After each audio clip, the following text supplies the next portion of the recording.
Good day, everybody. Garrett Moore here. Obviously, a ton going on in the world of finance, so I wanted to take a quick 5 minutes to share a video with you about what's going on and what I think you should do. So jumping right in, we've of course talked about the coronavirus, how that's affecting world economies and thusly investments. And then just this weekend, we received news that Russia is essentially starting a price war when it comes to oil. So that sounds like a good thing, as we will almost certainly see lower oil prices. The implication is that all of the companies that are now in the US that are involved with shale drilling will likely not be able to turn a profit with oil at the price levels we're seeing. So it essentially has the stock market reeling, trying to figure out what the economic implications of that are. So while I have no intention of minimizing any of that, I do believe some perspective is in order. So looking back through history, the US stock market has actually seen a decline of 20% every 6 years on average, and 20% is about where we're at right now. This also happened in 2018. Of course, the market has rebounded every single time. But in the heat of the moment, it always feels monumental. It always feels like this time is different. It always feels like Armageddon. So, a couple of questions that I get. Should we sell our investments and go to cash? An understandable question. It almost never works, so my answer is no, you probably shouldn't. I do not know any professional investor anywhere in the world that has been able to do that consistently.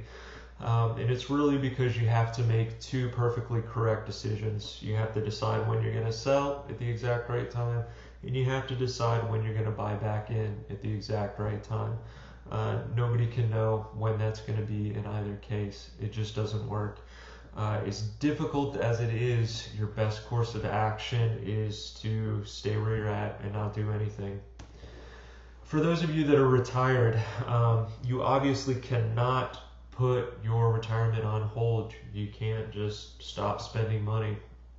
So for those of you that are concerned about taking distributions from your account in order to fund those needs, I understand your concern, but this is the exact reason that we manage portfolios in the way that we do. We have a mix of aggressive investments and conservative investments. And fortunately, for the past month, when the stock market has gotten shaky, the conservative investments have performed exactly as we would want them to. They have actually rallied quite substantially. So for those of you that are retired, we will more than likely be funding your distributions with those investments that have appreciated, the conservative ones. And that affords us the opportunity to let the stocks rebound as they always have. And this is an excellent point by Michael Banach that I think needs to be made right now. Not to minimize the decline, but if stocks weren't risky, they would never go down. And if they never went down, they would never go up. Seems obvious, a little bit nuanced, but so very vital, especially during times like these. So think about that, take it to heart, keep it in mind. Another great chart by Carl Richards at the Behavior Gap. You've seen these in my emails. I love them.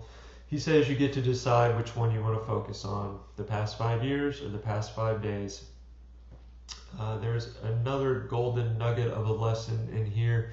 It's an old saying on Wall Street that markets tend to take the escalator up and the elevator down. And of course, as of late, we are taking the elevator down.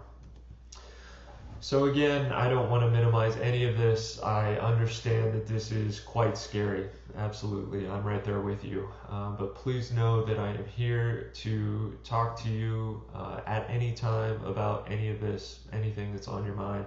Call me, text me, email me, day or night. I'm here for you. I appreciate your time and I appreciate y'all. I hope you have a wonderful day. Thank you. Bye-bye.